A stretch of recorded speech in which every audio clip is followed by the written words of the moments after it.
एक लाइन है जो इंटरसेक्ट कर रही है द वाई एक्सिस को एंड एक्स एक्सिस को at the points P and Q पर। कोई लाइन है जो वाई एक्सिस और एक्स एक्सिस को पॉइंट पी और क्यू पे इंटरसेक्ट करती है। तो हमने यह एक्स एक्सिस लिया है, यह वाई एक्सिस लिया है, और एक लाइन पी क्यू है जो वाई एक्सिस को पॉइंट पी पे इंटरसेक्ट करती है और एक्स एक्सिस को पॉइंट क्यू पे इंटरसेक्ट करती है।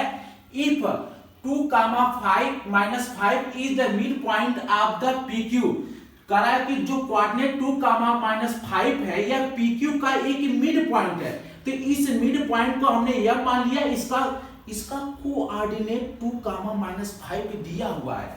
कह रहा है कि दो लाइनें हैं, कह रहा है कि एक एक्स एक्सिस है, एक वाई एक्सिस है।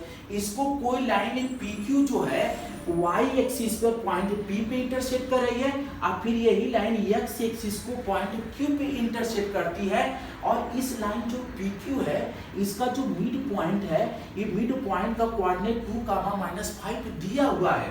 तो क्वेश्चन में पूछ रहा है कि then the coordinate of the p and q. तो क्वेश्चन में पूछ रहा है कि ये जो लाइन वाई एक्सिस को पॉइंट पी पे इंटरसेक्ट कर रही है और क्यू को एक्स एक्सिस पे इंटरसेक्ट कर रही है, तो क्यू और पी दोनों का हमसे कोऑर्डिनेट पूछा है कि भैया जो वाई एक्सिस को जो पॉइंट पी इंटरसेक्ट कर रहा है उसका कोऑर्डिनेट क्या होगा और एक्स एक्सिस को पॉइंट क्यू जो इंटरसेक्ट कर रहा है उसका कोऑर्डिनेट क्या होगा। तो इस क्वेश्चन का सबसे इजीली मेथड यही होता है कि सभी ऑप्शन अलग अलग हैं, तो हम क्या करते हैं, मिड पॉइंट का कोऑर्डिनेट दिया हुआ है, हमको पता है कि अगर कोई लाइन ए बी है, मान लिया कि हमने कोई लाइन ए बी है और इसका मिड पॉइंट एम है, तो मिड पॉइंट का जो कोऑर्डिनेट होता है वह क्या होता है, मिड पॉइंट का coordinate x, y equal to होता है x1 प्लस x2 बाई 2 होता है और y1 प्लस y2 बाई 2 होता है। अगर कोई भी लाइन है, मान लीजिए लाइन ए बी है, इसका मिड पॉइंट m है, तो किसी भी लाइन के मिड पॉइंट का जो कोऑर्डिनेट होता है वह coordinate x, y equal to होता है x1 प्लस x2 बाई 2 होता है और y1 प्लस y2 बाई 2 होता है। तो हम ये यहाँ से ये इस फार्मूले से हम ये क्वेश्चन हल करेंगे। ये मिड पॉइंट का कोऑर्डिनेट दिया हुआ है, जबकि हमको पता है कि किसी भी लाइन की जो मिड पॉइंट का जो कोऑर्डिनेट होता है वह x इक्वल टू होता है क्या, x1 प्लस x2 बाई 2 होता है, x1 प्लस x2 बाई 2 होता है। किसी भी लाइन के मिड पॉइंट का जो कोऑर्डिनेट होता है x equal to x1 plus x2 by 2 होता है और y इक्वल टू होता है y1 प्लस y2 बाई 2 होता है। ये जो मिड पॉइंट का कोऑर्डिनेट होता है इसको मानते हैं x, ये जो -5 होता है इसको मानते हैं y। तो x equal to x1 plus x2 by 2 होता है और x का कोऑर्डिनेट, ये मिड पॉइंट का कोऑर्डिनेट है, यहाँ पर x की वैल्यू 2 दिया हुआ है, तो यहाँ पर लिखेंगे 2 और x1 यह आपका x1 होता है, यह y1 होता है और यह x2 होता है, इसको मानते हैं क्या, y2। तो x1 की वैल्यू क्या है, 0 है, x1 की वैल्यू 0 है और x2 की वैल्यू क्या है, x है, अपान क्या है 2। अब इसको मैं इधर क्रॉस मल्टीपल करूंगा, जब इसका मैं क्रॉस मल्टीपल करूंगा तो 2 मल्टीपल 2 इक्वल टू क्या आ जाएगा, 0 प्लस x मतलब क्या आ जाएगा x, या 2 2 जा कितना होता है 4, तो x इक्वल टू कितना आ जाएगा 4। तो x इक्वल टू 4 आ गया, तो x इक्वल टू 4, तो q का कोऑर्डिनेट जो निकल जाएगा वो क्या निकल जाएगा, x की जगह क्या रख देंगे 4 और y का कोऑर्डिनेट 0 है, तो q का कोऑर्डिनेट 4, 0 निकल गया। जबकि हमको y को निकालने की जरूरत नहीं है, क्योंकि x का जो कोऑर्डिनेट है यहाँ पर क्या दिया हुआ है, q का जो कोऑर्डिनेट है यहाँ पर हमने जो निकाला है 4, 0, यहाँ पर q का कोऑर्डिनेट 4, 0 दिया हुआ है। चूंकि यह 4, 0 हर ऑप्शन में अलग अलग है, यहाँ पर 4, 0, यहाँ पर 10, 0, यहाँ -4, 0, यहाँ पर 2, 0। अगर 4, 0 यहाँ पर भी होता है, यहाँ पर भी होता है, यहाँ पर भी होता, यहाँ पर भी होता, तब हमें y की वैल्यू निकालने की जरूरत है। क्योंकि q का कोऑर्डिनेट सबसे अलग है, इसलिए q की जो कोऑर्डिनेट आया है ये ऑप्शन सबसे अलग, इसलिए डी ऑप्शन को मार देंगे, y कोऑर्डिनेट को निकालने की जरूरत नहीं है। अगर आप y कोऑर्डिनेट निकालना चाहते हैं तो ऐसे निकाल सकते हैं कि y की वैल्यू आप कितना दिया है, -5 दिया है, और y1 की वैल्यू कितना दिया है, y दिया है, और प्लस y2 की वैल्यू कितना दिया है, 0। अपान सबके अपान क्या हो जाएगा 2।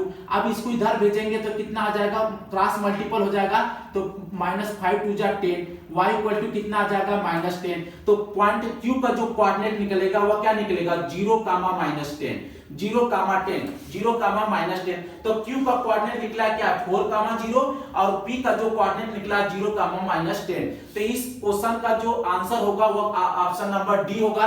अगर आप इसे इजीली हल करना चाहते हैं तो सबसे इजीली मेथड ये होता है कि ये जो मिड पॉइंट का कोऑर्डिनेट दिया हुआ है, हमको मिड पॉइंट का कोऑर्डिनेट दिया है तो मिड पॉइंट का कोऑर्डिनेट का फार्मूला हमको पता होता है कि x इक्वल टू होता है x1 प्लस x2/2 होता है। और x की वैल्यू यहाँ पर दिया हुआ है 2 दिया हुआ है, 2 रख लेंगे। x1 की वैल्यू यहाँ पर 0 है और x2 की वैल्यू यहाँ पर x है। अब इसको इधर भेजेंगे तो क्रॉस मल्टीपल हो जाएगा 4, तो x इक्वल टू 4 आ जाएगा। आप x की वैल्यू यहाँ पर रखेंगे यहाँ पर तो Q का कोऑर्डिनेट निकल जाएगा। अब चूंकि Q का कोऑर्डिनेट हमारा 4, 0 यहाँ पर ये सबसे अलग है, यहाँ पर यहाँ सबसे अलग ऑप्शन है, इसलिए इसको मान लेंगे D को निकालने की जरूरत नहीं है। अगर D को निकालेंगे थोड़ा टाइम कंज्यूमिंग होगा, जबकि Q को निकाल कर ही ऑप्शन को मान करके हल कर सकते हैं। यह क्वेश्चन बहुत इंपॉर्टेंट है, लगभग हर प्रीवियस क्वेश्चन में यह क्वेश्चन पूछा गया है। अगर आप इस क्वेश्चन को टाइम कंज्यूमिंग करना चाहते हैं तो आप इसको डिटेल में हल कर सकते हैं, लेकिन शॉर्ट टाइम में अगर आप इस क्वेश्चन को हल करना चाहते हैं तो केवल आपको x एक्सिस ही निकालने की जरूरत है।